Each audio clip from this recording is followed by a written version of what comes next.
In the previous video we looked at what we can tell from the second derivative of this function.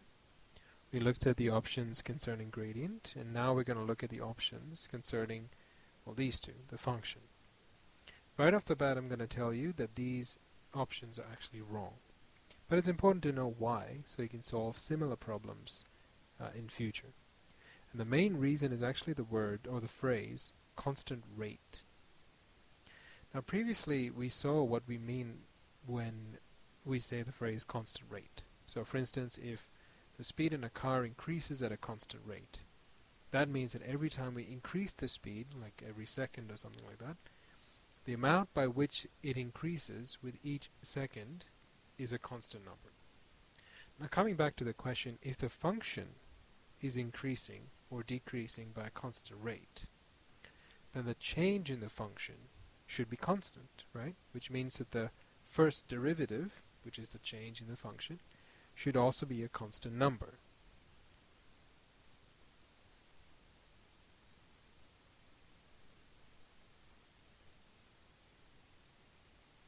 Now if the first derivative was a constant, then what would the second derivative be? In other words, what would the change in the first derivative be? If we're looking for a first derivative to be constant, what do you think the second derivative would be? And pause the video and just think about that for a minute. The answer is that the second derivative should be 0. And here's why. Okay, so let's work through this.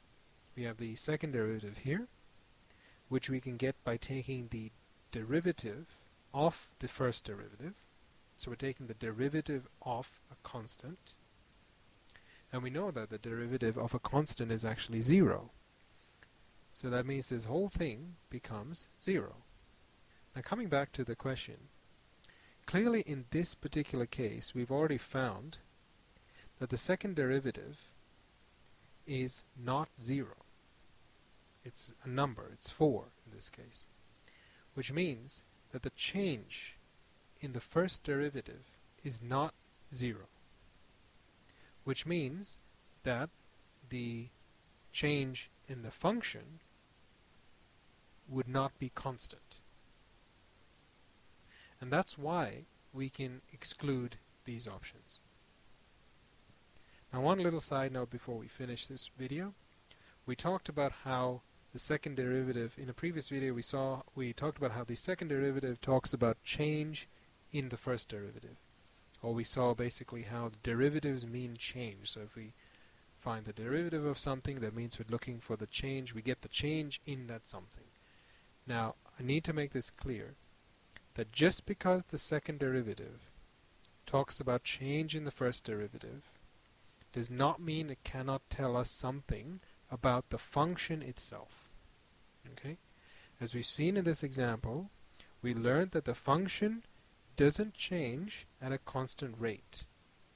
Okay? So we did learn from the second derivative something about the function. The main point I'm trying to get across here is that just because the question says second derivative, don't automatically think, oh well, that means that all I'm going to look at is the change in the first derivative. That's not necessarily true. Okay?